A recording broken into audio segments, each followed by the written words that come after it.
how good is it? I was there before and I had so much inner stress because I was forcing myself using willpower. And I ended up just distancing myself from all those emotions because it was overwhelming. It was so like I became really hard on the inside and on the outside in order to deal with it. And I was like forcing down all the emotions. And you can't force down or push down the negative emotions and let the positive ones up. Like it's either you force down all the emotions or they all come up. Relying on willpower means that you go into life where your inner emotional world is really stressful, really uncomfortable, and you're really unfree because Hey, Anniken, good afternoon. How are you? I am good. So nice to see you. Great to see you. Well, I have a lot of questions, and I know you help like thousands of people.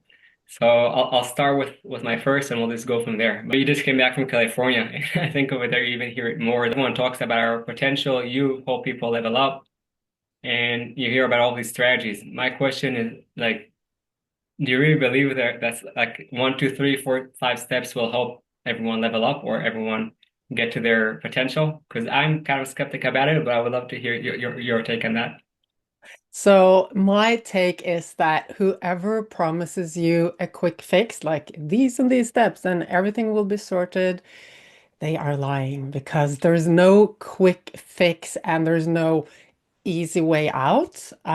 So really finding or growing into your potential, it's a lifestyle. It's nothing you'd like check into today and then you're done tomorrow. It's a lifestyle and you're constantly evolving, you're constantly progressing and learning. And personally, I think it's the most fun lifestyle you can have. And I have a feeling that you agree. I actually with this I do agree and I really connect to what you said, a lifestyle. And but what I won't I personally I will say I do connect, but I just spoke to someone that I work with him, and you said it's first I want you to explain more what you mean when you mean the word lifestyle. And then what you mean when it says fun, because when I spoke to that person, he was like, yeah, like I had enough, the exercise, it's too hard for me and I can't do it. And eating healthy, like it's not for me. So what do you mean when it's a lifestyle? And what do you mean that it's fun? Yeah, so first of all, lifestyle, it refers to, if we speak about like now, or of course, I'm into the personal development realm. And if we use the metaphor of going on a diet, which a lot of people can refer to, like going on a diet. Um, you know that going on a diet means that you're doing something which is not really you. You're doing it for a short period. And what happens afterwards? Well, you will go back to whatever it was like before. So it doesn't give lasting results. It will help you change how you feel and look and your health for a certain period of time. And really, it is what we do every day that gives results. And personal development and creating a life you love, it's like, you can have one realization today and you can make some changes today and you can get to a place today. And tomorrow, then maybe your head will open up for something new and a new door will open and you will keep progressing.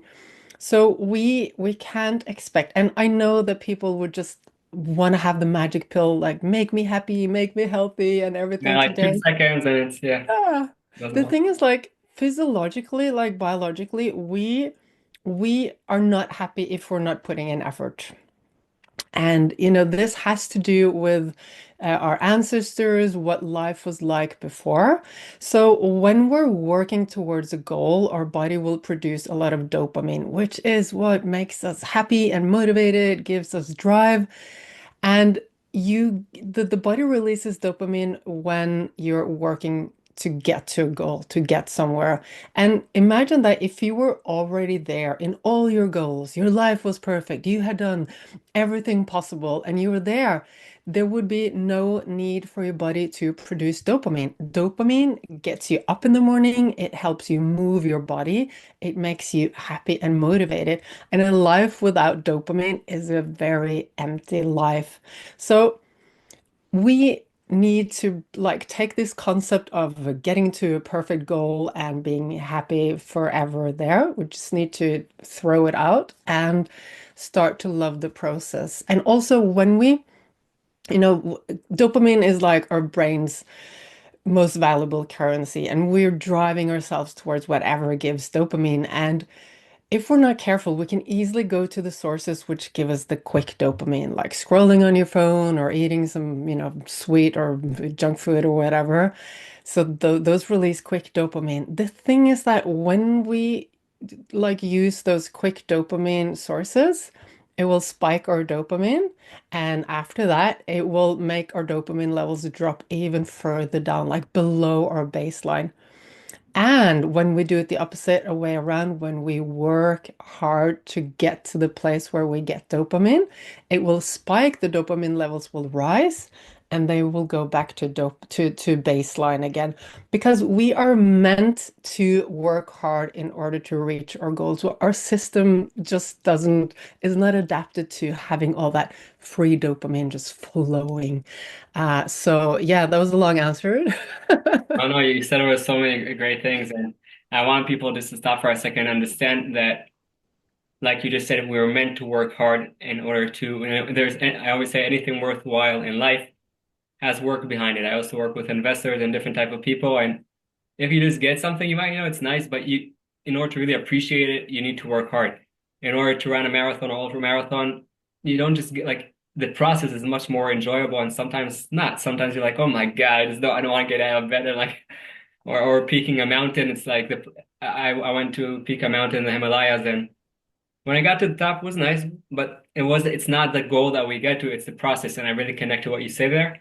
I want you to touch about a few ways we could increase our dopamine in a healthy way. But a second before that, back to working hard. And this is something I think you do a lot with your people. By the way, I said thousands, but the people you hope, I think it's much more because you just now hope someone and you have no clue if maybe that dinner he was with his family or friends and he hoped someone else and that had a ripple effect and someone else. So I'm saying it's beautiful and thank you for your work.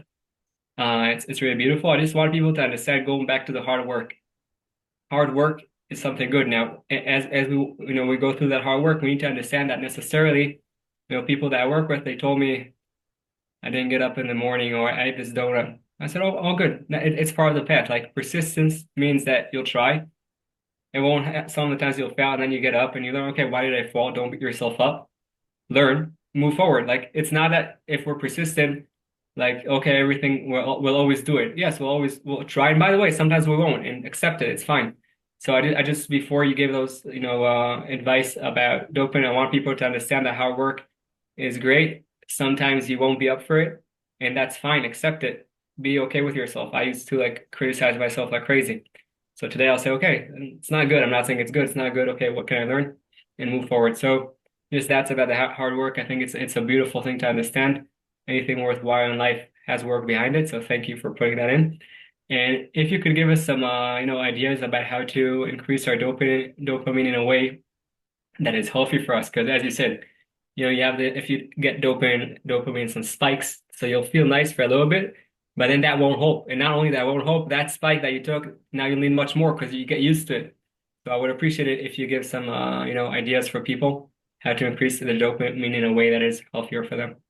Yeah, and this is very, very interesting. So, like, we all have our baseline of dopamine. Some have more dopamine, those are the people who are like really happy, really energetic, and some have lower levels, and that's okay. So, you have your level, and you really want to make sure that that is, that the level stays there. So I think of it as a pool, where when you do a lot of those activities that gives you the quick dopamine, like think of it as a pool and then waves just like splashing outside of the pool, and the water goes out and the level goes down. So that's like a good picture of how you can look at the dopamine system. So like it's not bad to do stuff that releases dopamine. Like we do it all the day and we're meant to do it. And we are getting more dopamine, like their body's regenerating the dopamine. So it's not like we have one amount forever. Like every day there's new dopamine coming into the system. Yeah. So some of those quick dopamine release things will lower the level. And what can you do to make sure that you increase the level or like maintain the level? And those are really simple things, actually. It's enough sleep. What and we'll do today. rest. Yeah. Yeah. So I really like there's one special technique called yoga nidra, which is a relaxation technique. I use it almost every day.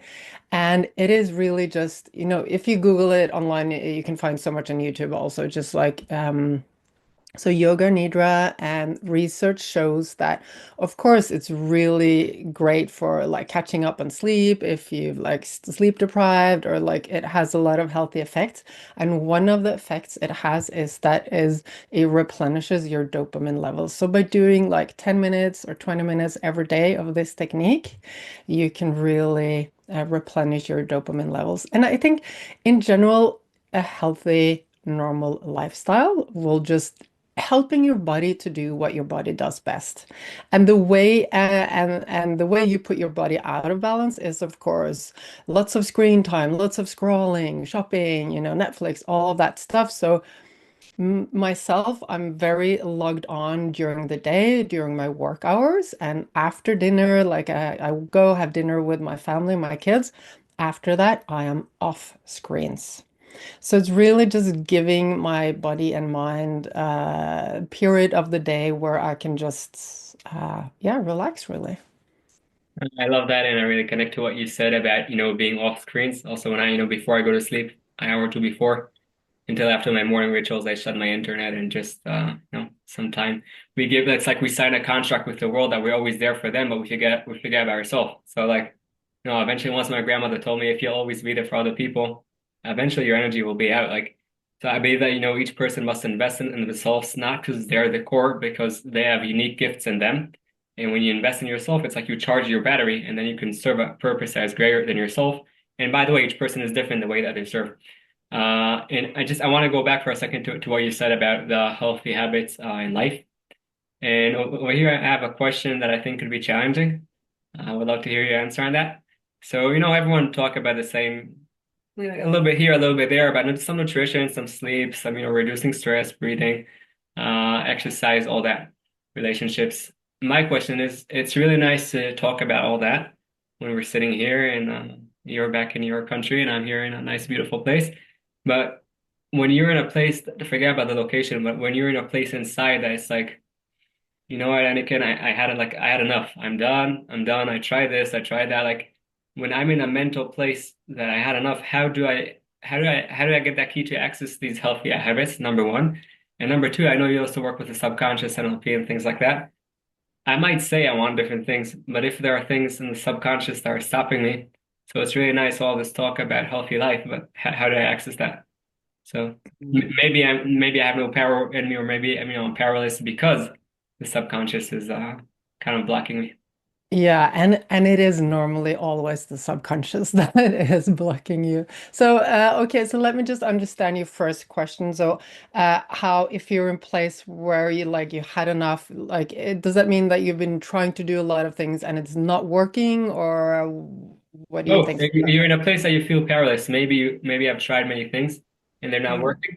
Maybe I just I hear about all this, but I don't know. It's they're they have their story. In their case, they could do it. I can't. Like people just feel that they had enough, whether they tried or they didn't try it, but they know it's good, but they don't have the power to do it. Yeah. Okay, So, okay, that's a so big question. and it's so interesting, and it's connected to the subconscious mind, of course. So there are a lot of things which are affecting our motivation and our feeling of being empowered. And if we just look at some basic things that does affect it, sleep, for example. If we haven't slept enough and if we're tired and stressed, it does affect our how we feel. Like, do we feel empowered? Do we have the energy to actually go and exercise, choose that healthy food, and do those things? And when we're sleep deprived, when we're stressed, when nothing is working, for me, the best thing is really to take a time out, time off, like say no to like go through my calendar, what can I cancel, make sure I schedule enough sleep because that's really, really the place we have to start, like regain our energy because changing habits means that we're building new pathways in our brain and Our brain is the organ in our body that uses the most amount of energy, like sugar, glucose. So to to start on like a habit changing project and like all these new routines and all, if it's not part of our daily routine and there's stuff we want to get into doing, like exercise, nutrition, whatever, it does require extra energy. So if we don't have any extra energy, we're already starting in a place where we will not feel like it. And our brain is always, always trying to keep us from spending energy because our ancestors, like in the early days, a couple of million years ago, we had little energy. Like food was a scarce resource. So our brains are programmed into making sure that we don't spend unnecessary time or energy or resources. And how that shows up is all these bad excuses coming into our mind, right? Oh, I was going to go for a run, but oh, my foot hurt, or it's raining, and all these excuses. And we start believing them because our brain is like really good at talking us into like saving energy and also keeping us safe. And our brain is always, always trying to keep us safe. And what is unsafe and what is safe, the brain doesn't always know. So it puts all new habits into the category of potentially unsafe. And all the old habits, the stuff you've thought before, felt before, done before, that's safe for your brain because it's not necessarily something that makes you happy, Yeah. but there are no surprises. The brain knows exactly what's going on. If you say you're going to go for a run, and instead, what you've been doing like month after month is choosing to lie on the couch and eat potato chips and watch Netflix, if you've done that again and again and again, your brain is like, perfect. It's so safe. I know exactly what is going to happen. There are no surprises. So it's going to do everything it can to like steer you into repeating that old habit. Even though it And damages your life. Like, yeah, and the new habit is maybe potentially it's a good habit that will be really good for you. But for your brain, it has no idea. It doesn't separate good from bad. It's just like unknown or known. It's like dangerous or not dangerous. So everything that is new is unknown, so it could potentially be dangerous. So your brain is using all the forces it has to like drive you away from it and to keep you repeating the old patterns. So you already have it's hardwired in all humans. So we need to know about it and we need to recognize when you say you're going to go to the gym. And even me, like I work out every day at home because it's so comfortable. And now I was like speaking to my husband and he's like, yeah, you should get a PT now to really get in better shape for your surfing. And I'm like, yeah, I know, but it's so much more time efficient to do it at home and blah blah blah. He's like, just go do it. I'm like, yeah, okay, I'll go do it. And then I was like, okay, I'm gonna text this PT I know, and I'm like, I'll do it tomorrow, and I'll do it tomorrow because it's new. It's a new habit. It's going out of the house, it's traveling, it's going to a gym where there are a lot of other people, being vulnerable because I haven't been to a gym for a long time. So many um, someone is analyzing how well I exercise, so all that stuff is going through your brain, and your brain is like, hell no, that's so dangerous. It's so scary. Stick to the old habit. you So know, we need to just like recognize that these are the processes. This is what is happening. Your brain is creating stressful feelings around the new habit and it's creating a lot of good feelings around the old habit, and you automatically drive towards the good feelings without you being conscious of it. And your brain wants you to save energy, all that stuff, so it will come up with all those excuses. So these forces are in play for every single person every single day. And we need to know that. And there's more stuff. And yeah. no, no, that's really important to understand because you would think that, if like that your brain will help you or your subconscious will help you doing things that serve you, not the opposite. But what you're saying is that basically it prefers to stay in the area that it's known and it knows what's happening there. And it would stop you, like you say, you won't shoot that text in order to get that training or each person in his life. My question is, how do you break through that pattern? Because so many things are good for us to do in life, But like you say, our subconscious will say, hey, like, no, it's okay. You used to do that. Do whatever you did until now. You'll be fine. Not only that, it would tell you why it's good that you shouldn't. So no, actually, I might be like I'm just using your example, but I could also give it at myself. But I might be better trading at home. I might if let's say you want to go and visit friends, and so it told you, no, you shouldn't go. I think social interaction is important. You shouldn't go because maybe now reading a book will be better for you. I'm saying it not only that it's fine with whatever it knows and it wants to stay there, it would even be like the your lawyer telling you why you should stay where you are. So I'm wondering at first, does willpower help break that pattern, number one? And number two, which is together with one number one, if it's not willpower, what is it we could do to break that pattern? Because at the end of the day, we do want to get into certain habits that would make our life better. Like you said, we need to put work into it. Like you said at the beginning, a lot of work, but it's worth it. Yeah, it's How a do we break good the pattern? question. Good question. So we like, yes, using willpower can get you to a place, because one of the ways that we change the patterns is by repetition over time. So if you use all your willpower every day to force yourself to go to the gym, eventually that you will create a new pattern. The thing is, willpower, it necessitates so much energy. And why is that? The concept of willpower means that you need to go against friction. You need to go against the emotions that your brain, actually the unconscious part of your brain, is creating. And we know that emotions are the strongest driving forces ever. And I think everyone listening can resonate with that. Like they've said, okay, I'm going to do this, I'm going to eat healthy. And before they know it, there's this force coming over them and just like they ate the whole pizza or whatever, right? And I have no idea what happened. It was just like this force, and I felt helpless. So, our unconscious mind is creating these emotions to drive us towards repeating the old habits and away from the new habits. So using willpower means that we need to go against that. And it is such hard work. It requires so much energy and it creates so much internal stressful feelings. And I used to do that. In my early life, whenever I wanted a change, I was like, okay, I'll just set my mind to it and I have to be strong and just push through. And I think people can resonate with this because what happens when you go against, you need to remember that your brain thinks you're going to die.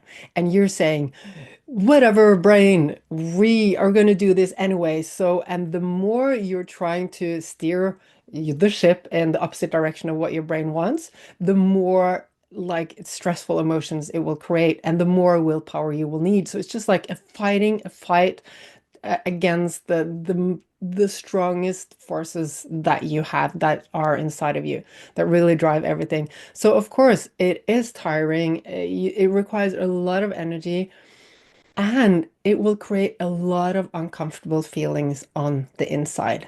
And how good is your life if it's filled with inner stress all the time? How good is it? I was there before and I had so much inner stress because I was forcing myself using willpower. And I ended up just distancing myself from all those emotions because it was overwhelming. It was so like I became really hard on the inside and on the outside in order to deal with it. And I was like forcing down all the emotions. And you can't you can't force down or push down the negative emotions and let the positive ones up. Like it's either you force down all the emotions or they all come up. So you can't separate them.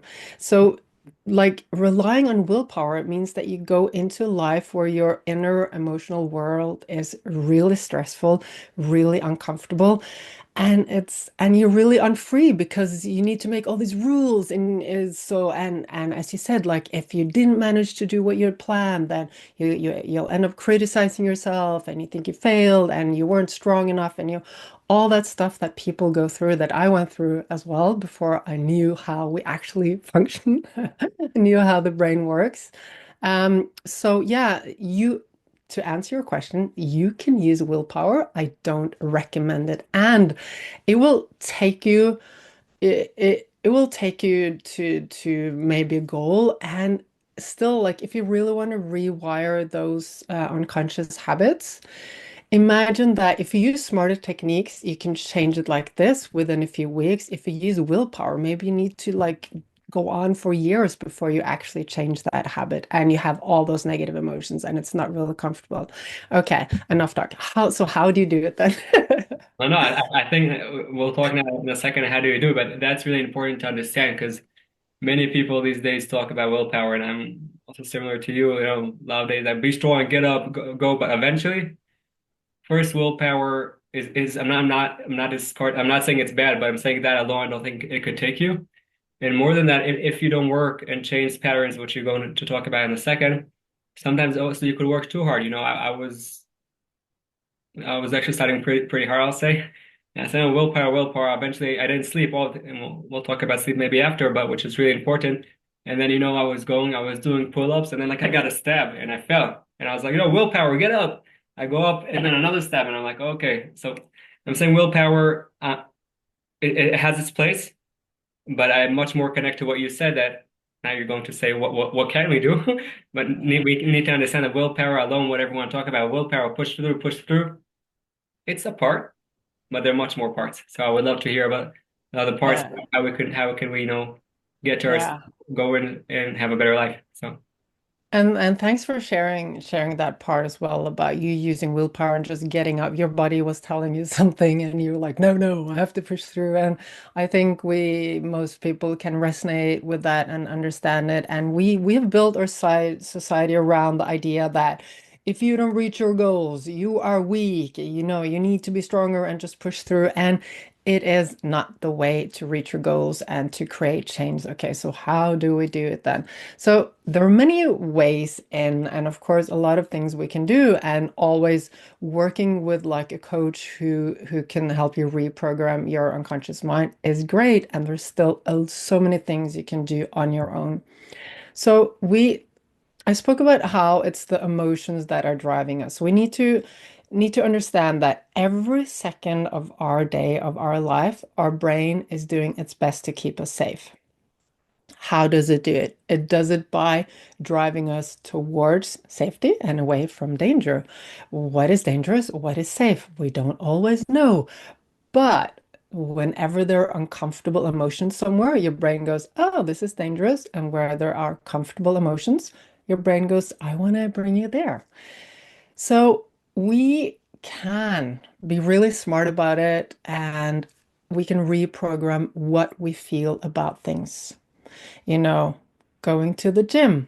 Naturally, some stress will occur. Naturally, because it's a new habit, the brain wants to protect us, and we can use certain techniques to create positive emotions around going to the gym. And if we practice these techniques for a while, your brain will naturally go, "Oh, going to the gym. That's safe. I have a lot of positive emotions connected to it. Let's go to the gym."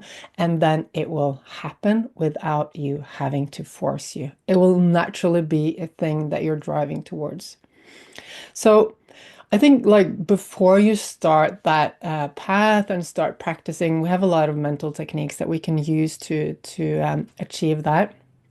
And I think it's smart to like take one step back before we do that and ask ourselves, okay, so what is my vision for my life? Like, what is the life I want to live? Like, how does it look like? Who do I want to be? How do I want to feel like? Because very often society just pushes stuff on us. Like, there's so many goals in society. You need to look away or do like the definition of success that society has doesn't necessarily match your success, your definition of success. So what is that? What is really, if you go deep inside of you, what is the life that you want to live? What is important to you? Like, what are your values? And it will be different from every person. And when you are trying to create change, a new habit, or reach a goal which is not based on your inner values, your vision, it's not going to last.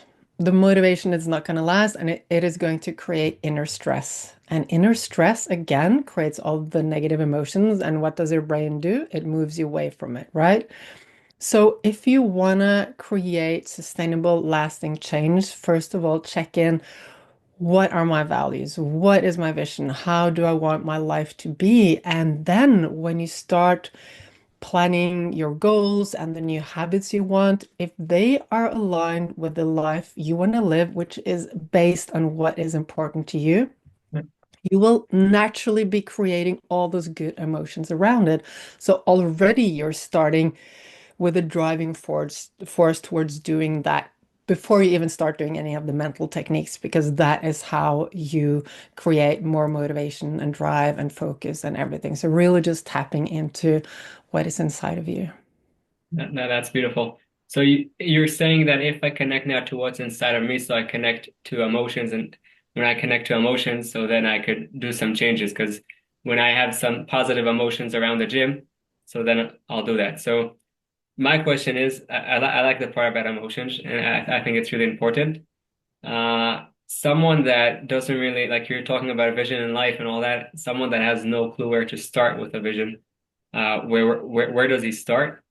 And I'll add to that, I think emotions are important, and all of them are there. And with that said, I think we also need to always remember each emotion, it might be a part of us, and none of the emotions are all of us. It could be one part. So whatever emotion is, always important to remember that, because some emotions will be more pleasant, some less. But that's just in Mm. terms of that. But I would love to hear your take on what does someone like if someone has again if someone has some type of a vision, whatever, beautiful.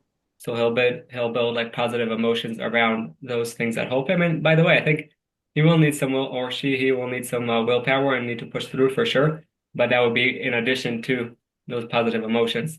But Mm. that's if you have some type of vision. If you don't, where do you start?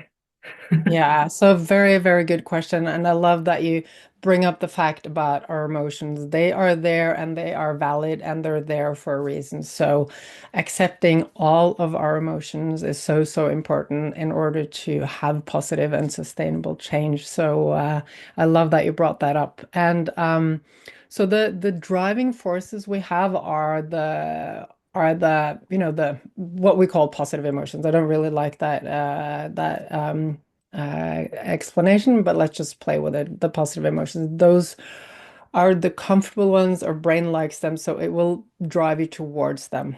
Um, and yeah, I know a lot of people have lived their whole life based on what society expects of them. And they have, because a lot of people have uncomfortable emotions and our brain thinks it's scary, and we end up like putting a lid on all of it.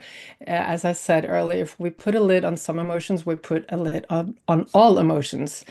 And because of that, a lot of people are like, my vision, my values, is there something that is important for me? Is something more meaningful? Does something give me energy and make me happy? And a lot of people are not in touch with that yet. And back to what we said in the beginning, this is not a quick fix. It is a process, and everyone can get more in touch with what gives them a feeling of meaning and happiness. And this is really the path you want to take. So my best advice is to be patient. You can start asking yourself, like when you do something, does how do I feel when I do it? Like, does this make me happy? Does this give me energy? And if we're honest with ourselves, if we're in a situation, we're doing something in our life and we're feeling, if we start being aware of it, we'll notice if something is draining us of energy. That will be a clear indicator that we're off the path that is chosen for us, really. So the more we just listen to check in with ourselves, what's on the inside, what makes me happy and what drains me of energy, what gives me energy, what drains me of energy, that will start giving us a clear idea of our values and what we want our life to be like. So just be patient, keep asking yourself these questions, be curious, what gives me energy, what drains me of energy, and then also you can start thinking, okay, maybe I want to get in better shape, and then check in. Okay, so what feeling am I after? When I get in better shape, what feeling do I think that will give me? And that is a really good place to start because our life is about like the quality of our life is really what is going on the inside. We think it's the beautiful house or the beautiful body or whatever. Our life is defined by how we feel on the inside. So when we set a goal that we want to reach, it's not the goal, it's what we think it will make us feel like on the inside. So if we start asking ourselves, okay, I want to point out a direction in life. I'm not really sure. That's fine. It will come when we start going into this lifestyle. Just ask yourself, how do I want to feel? How do I want to feel? Most people will say, I want to feel happy, fulfilled, all that stuff. And then, okay, so what do I think will bring me to that place where I feel happy and fulfilled? And there's no right or wrong. And what you say today might be something different the next year or the year after that because we're constantly in development. And that's okay. It doesn't have to be, you don't have to know everything now. And life is still long. It's a process and you'll be learning every day. Wow, that's really beautiful. I also really connect to what you said about the feeling. How do I want to feel and understand? And I think this point is really important to understand what I want now. And I think, that's my goal, that feeling. And maybe in a year or two, I want something else. Maybe even necessarily I want something else if I'm in progress. And understanding what you said at the beginning of that, we're here, it's a path, it's a process. Also, that goal that we have wherever it is, when we get there, it turns into part of the path, into part of the process. So that understanding it, it's not that I'll get there and then I'm done. Like the process is what gives you the energy. Yes, there are days in the process, there's no energy. That's fine, accept it. It's part of the path. Again, so I think it's really beautiful to also understand the concept of what I want to feel, because if we'll always point outside, I'll get this or that or him or her, then I'll be fine. Like basically, we're locking ourselves in jail because we're dependent on someone else or something else. You reminded me now. I met someone that if I'll say her name, probably almost everyone know her. She's really famous around the world, and I spoke to her about her family, and she told me about all of the other things that other people have and she doesn't. And like in my mind, I was like, wow, like she has so much things in life, but she's like talking what she doesn't have. So I'm saying even if, and everyone will probably dream to be in her place. I don't know if everyone, but a lot. So I'm saying when you understand what you want to feel, it has nothing to do with people outside. And think what it is that you could do. I will say alone, even though I know people are important, really important to have social interactions, but don't be dependent on the outside things like the joy you'll find within. I always say that the most amazing things in life are the ones we take for granted. So, and I think that the danger over here, I'll say, and then I have another question. The danger is to say, okay, well, if everything is beautiful, so nothing is bad. And like you said before, we can't put it under the carpet. I always believe I do the gratitude meditation every day, and not because there's no challenges. Yes, there are challenges, but remember, there's a lot of beauty that's right here, right there. Otherwise, also when you'll get to all those things, like the person I just mentioned, you'll never realize. So you have that gratitude. You look for that good feeling for it to help you move forward and continue the process, continue the journey. So I really connect over there to what you said. With that said, I'll say that when you go on that journey, we both know that, Anniken, there are days that we're not into it and the stress level goes up. And you spoke about now different ways how to do it. By the way, you mentioned sleep, which I think is like, today when we have our schedule, so if we want to get something into the schedule, we reduce sleep. Like that's so that it should be the opposite. It's like first sleep and then understand. But so that's one way to reduce stress. But I would love to hear about, if you could please mention a few more ways that you recommend to reduce stress. Because when you go on that path, necessarily don't feel wrong. I believe at least you could disagree, it's fine. But that if there are days that we feel like we're not up to it or we're just down and we're really stressful. So what can we do in addition to sleep and yoga nidra? In order to reduce that stress. And again, I'll say, like you mentioned at the beginning, there's no one size fit all. So what now Anniken is going to say is beautiful, and whoever's listening, it's your toolbox. You have a toolbox, and whatever you want to your toolbox, it's your unique toolbox. And like Anniken said, it's your unique path. So add what you want and decide how you can reduce that stress. So with all that said, I would love to hear from you some more ideas about reducing stress because I think that's really helpful in order Mm. to continue on that journey. Yeah, and it's so true what you say. You know, there's not one size fits all. And I think it's important that we also bring up the concept of balance because I think we imagine balance as being like a final goal we get to where everything is perfect. And balance is a process. You know, if you can visualize someone who's balancing, I don't know if you've done a yoga pose, you know, you're standing there, or if you're balancing on a line, whatever, it's not static. You're moving from side to side. And that's the same way with balance in your life. So we get tools that we can use to reduce stress and increase our health. And it will still be a process of learning. We go to this side and then we adjust, and then we go to that side and then we adjust. When it comes to reducing stress, there are like two main approaches. The way I see it is the one coming from like the outside, taking care of the physical body, and then we have the mental and emotional body, and they are both equally important because our physical body will affect our mind and our emotions, and our mind and our emotions will affect the physical body. So we need to really look at both ways of working towards having a more healthy and balanced life. So, like, okay, so what can we do? I think a lot of people are aware of, you know, sleep, exercise, get outside and get fresh air. Daylight, sunshine is so important for our health. Like those basic things. I think a lot of people are aware of it, and I need to mention it again and again. And a lot of people think that, okay, I just need to reduce stress. I need to bring my stress levels down.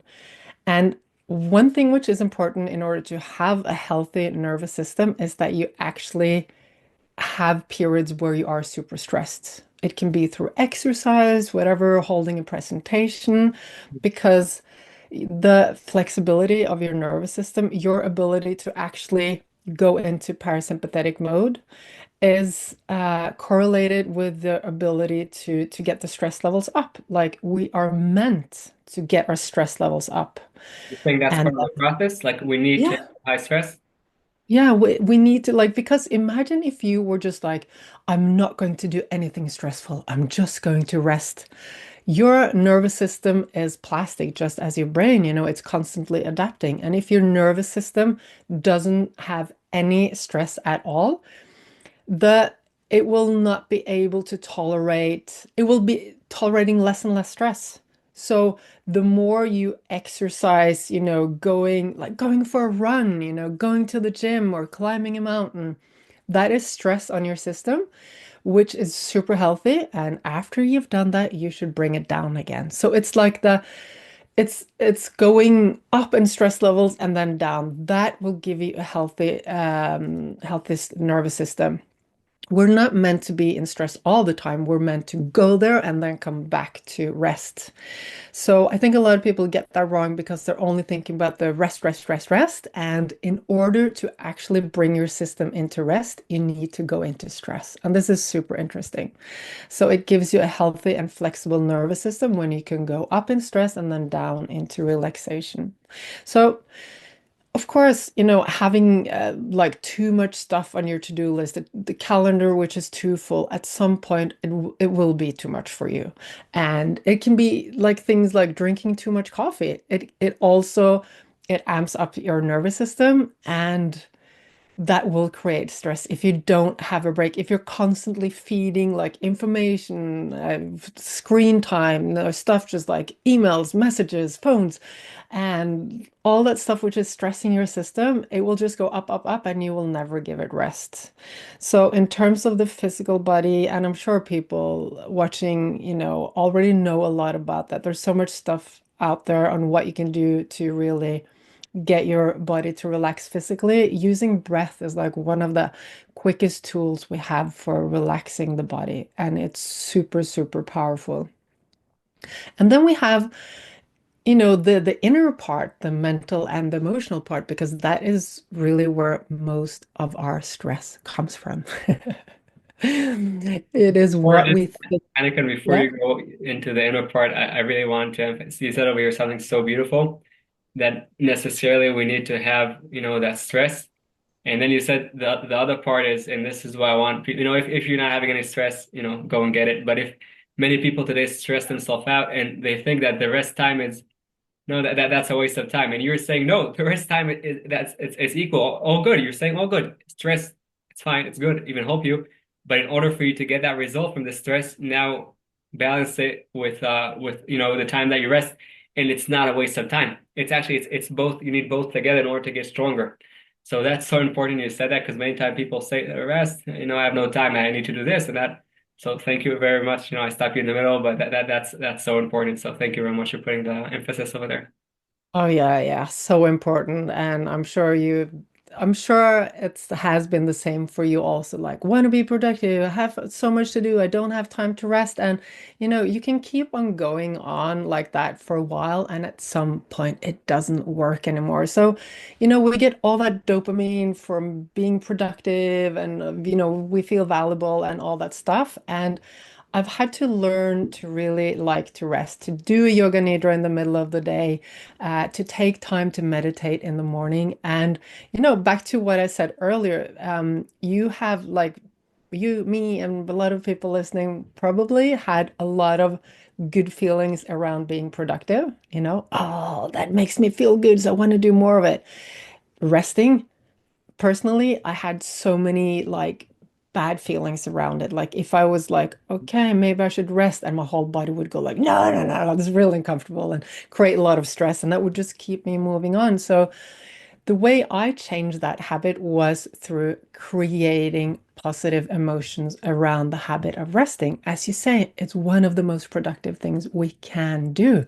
So just realizing that if you're listening and you have like the same thing that you need to do a lot of stuff and that's only the place you get the positive emotions and you think about the downtime as unproductive, you're not valuable, all that stuff. Start to create positive emotions around the rest time. And how do you do that? It's like, okay, you can just talk to yourself, say that this is important for me, this will help me perform at a higher level. It will give me better focus, more motivation, better health. It will help me actually to get my job done quicker. And then feel how you feel after you have actually rested. Because every time you maximize those feelings and connect them to a habit, then your brain will go, ooh, there are positive emotions connected to this habit. I will want to do it. Beautiful. And be really aware of what you say because I was like, before, I was like, I hate relaxing in the middle of the day. It's really bad. And, it makes me feel depressed if I have to lie down in the middle of the day and relax. And if I say those things, what does my brain do? It's like, oh, you hate it and it makes you depressed. I'm gonna make sure that you're not gonna do that, you Yeah. know? So we need to speak about it in the way that creates positive emotions. So your brain goes, ah, you like resting. Ah, you realize it's important for you. Ah, you realize it's good for your motivation, your productivity, your health. Oh, let's go do it. So just creating positive emotions around the habits that you want to do. And by doing that for a while, then you'll be able to change it. Yeah. And of course, we could also come back more to the unconscious mind. And there are, of course, a lot of things we can say about it. A lot of people have heard when they were small that relaxing is not good. It's unproductive. You're not valuable. You need to, produce. And the stuff we hear when we're small, our brain just absorbs it and it creates habits. It becomes part of our identity. And I worked with a lot of clients who are just like, for example, maybe they had a sick parent, and then maybe the mom was sick and had to relax, and the father is just like, okay, you need to help with doing the dishes and preparing dinner because mom needs to relax. Remember that she's sick. And for small child, like this is like, it's a thing every parent could say. And then the child's brain will interpret that as, okay, if I don't work hard, it's going to be bad for my mom. And for a little child, the most important thing in life is to have parents who are there and can take care of you, right? And if a parent can't take care of a child, then the child is in danger. Mhm. So similar episodes like that is often what people have experienced in their childhood, which has created beliefs in the unconscious mind saying that resting is dangerous. Someone will die, you will die if you rest. And we can get to that by getting aware of it, like what is actually the driving force, what happened when I was a child, and then decide to think of it in another way. And this is also stuff you can do with you if you work with a coach who works with unconscious mind. So I it's like just want reframing the meaning you get to, for example. Yeah, yeah. So yeah, I wanted to bring it up because we got into it earlier, and there is still a lot more to be said about the unconscious mind, and I think that yeah, we have the programs that drive us that we mentioned, and which by becoming aware we can change how our brain or mind is driving us towards safety and good emotions, and we also need to remember that during childhood our brain is just absorbing everything and it is interpreting the world around us. And a child's brain doesn't understand much about the world, and still it has to interpret the world. And whatever the 5-year-old interpreted, it is stored as a pattern in the unconscious mind, and it will drive you as a habit for the rest of your life unless you become aware of it and start changing it. And you can go and work professional with someone and it will be really efficient. And you can do so much on your own by stopping, by asking yourself, okay, every day every time I go to sit down and relax, I get this uncomfortable feeling inside of me. What is actually that? And then people start reflecting and then suddenly like, oh, when I was a kid, my grandparents told me that, hard work is the only valuable thing, or like, and then when you become aware of it, that it's something that your brain just thought was real and adopted as a habit when you were a child, then you can choose to stop believing it and believe something else instead. So I just want to say that before we continued. I think that that's beautiful. Awareness is so important and so crucial. And with that said, also someone that is not aware, like all of us, there are many things we're not aware. It's a process. And I'll go back to what you said at the beginning always, because none of these things are like quick fixes. These are things that will, like you're working hard on the foundation in order to build a beautiful house in you. So when you're aware, you see that then you're able to start to work. And I think that's so beautiful because you said before there are some people, right? You said some people go through their whole life and they're not aware of those things and they're basically stuck in certain patterns when they were 3 years old and whatever their mother, grandmother, grandfather said. So, practicing that awareness and understanding it's a practice is when I think, Deepak Chopra, I think, says that like basically a few people say that we are basically awareness. So we're a consciousness awareness. We're aware. We're a spiritual being having a human experience. That's a different conversation. But the the awareness part is so crucial. So I really appreciate you bringing that up.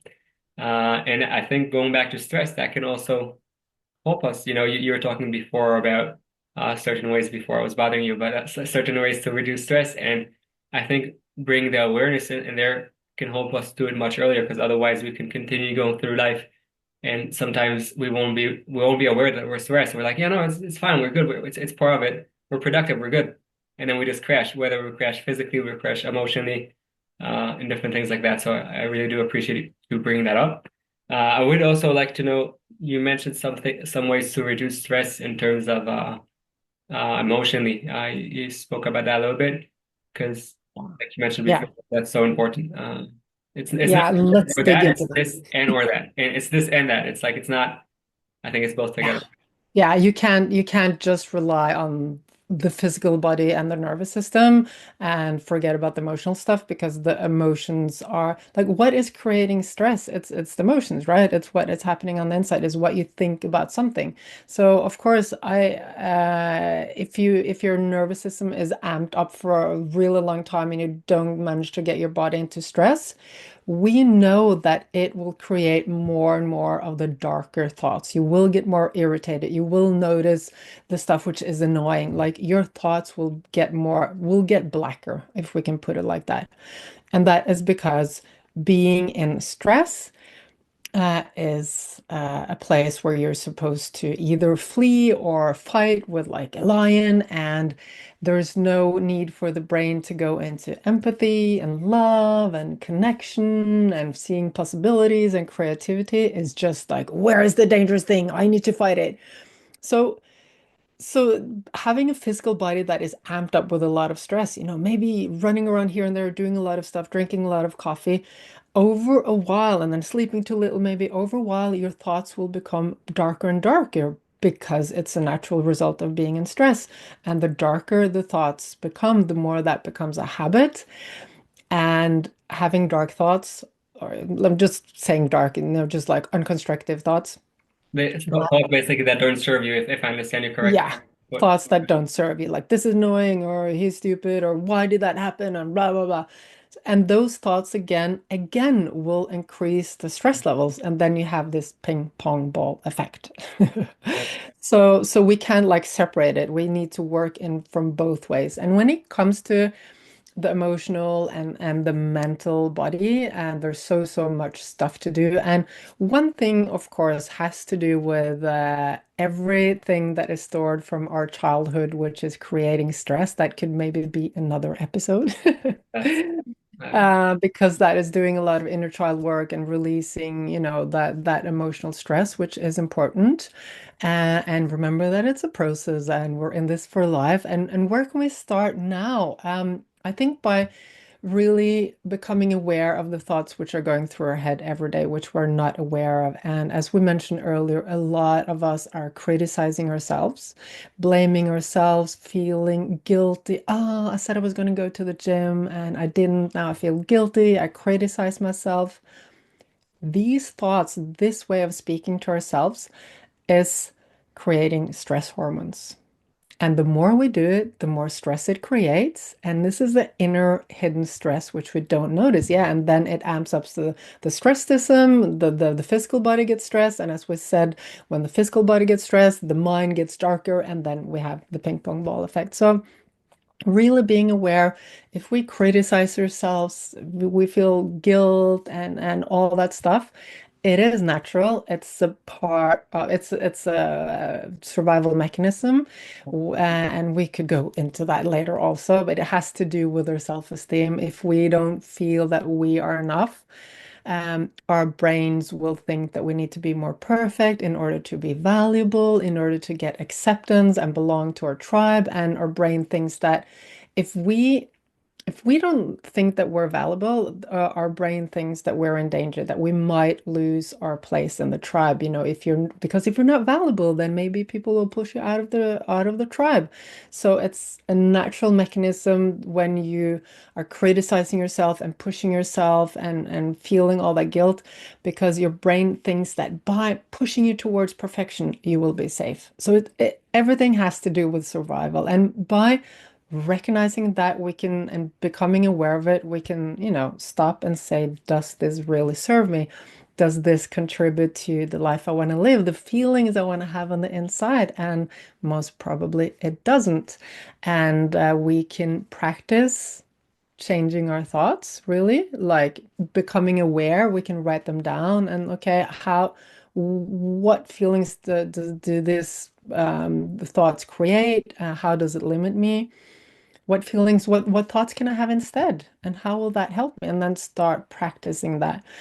And at the same time, also start the process of doing more personal work, because changing our thoughts relies a little bit on willpower, right? So it's a long path to go if we only want to go down that path where we change our thoughts. So doing the inner work, releasing all stuff from the unconscious mind, which I advise finding someone who's good at. There's so many people who are good at that work. So so much you can do on your own, and really you get quicker results when you work with other people, and also just be part of a community where people are talk about this stuff. That helps a lot. So Yeah, there's so much to be said about that. But let's just like, where can we start? Become aware. Like, if you criticize yourself, you feel a lot of guilt and shame and all that stuff, that creates stress. If you, and we have a tendency, like, I'm speaking for myself, like, before I used to be like annoyed if there was a lot of mess in the house, or annoyed if this and this happened. Like, everyday stuff, which is really not important. Like, now our dishwasher is broken. It has been for a week. I'm doing all the dishes by hand. And the earlier version of me would have been like, oh, I have to do the dishes by hand. It's taking so much time, and it creating a lot of just being annoyed with it. And being annoyed creates stress. And how does that contribute to the life you want to live? It doesn't. So practicing, as you mentioned earlier, acceptance and letting go. So and I shared on Instagram today also, we have mice in our house. They're like, and I can hear them in the roof. The dishwasher just broke. I just broke something else. A lot of things are just like, everyday problems. I could choose to make a lot of being annoyed and all that stuff around it, or I can choose to let it go. And it's a practice, it's a habit. We need to practice it. And we need, again, to check in with ourselves, like the motivation for doing it, because our brain wants to go down the path of being annoyed. It's the path of less resistance. And it's the path the brain wants to go because it wants to notice everything which is dangerous, and everything that you connect something uncomfortable to is dangerous for the brain. So it Right. focuses on it in case it's dangerous. So you need to again check in with the emotions you want to have and what habits can give you those, and that will give you motivation to let go. And one last thing, Beautiful. start by practicing the easy things in everyday life. Oh, I spilled my coffee all over the floor. Okay, I can breathe, I can relax, I can let go of it. And then when you get good at accepting the minor stuff, you can start practicing on the bigger challenges. Wow, you said over here so many important things. It's like I don't even know where to start. You know, if you'll have more time for in the future, I'm sure we could do another episode about so much things that you said. I do want to touch on something that you just now mentioned throughout, you know, back and forth. A lot of it has to do with reframing, basically things that we went through and giving them a meaning, something that serves us. So you also spoke about also reframing the meaning, also the words that we say. So we want words that can serve us. And at the end of the day, instead, like sometimes you ask someone who's your biggest enemy, and they'll start thinking about people, but then many times it's us. Like we're the ones that with the most criticism comes from us. No, the most complaints comes from, like about ourselves. And when we reframe and understand, okay, wait, maybe what happened over there. Actually, maybe that mouse, oh, here's some noise, whatever. Like that's something small, but like you said, start from the small things. Don't go now to this huge thing that you had in life that caused this big disaster and start from there. It won't help. It's like someone never ran before, never did pull-ups, whatever. You can't start from 100. You start from maybe half, and then you get stronger and stronger every time. So I think that's really important to understand. In addition to that, I just want to add and say that when it comes to reframing and when it comes to doing those things, I'll always go back to what you said at the beginning. You must put work into it, and it's a process. Life is a process, you know. One day you might not be. I almost died 4 times this year. So I'm saying it's not, we're here in a process. We have no clue what's going to be tomorrow. And just understand that, you know, refrain, put those emotions to ones that can serve you.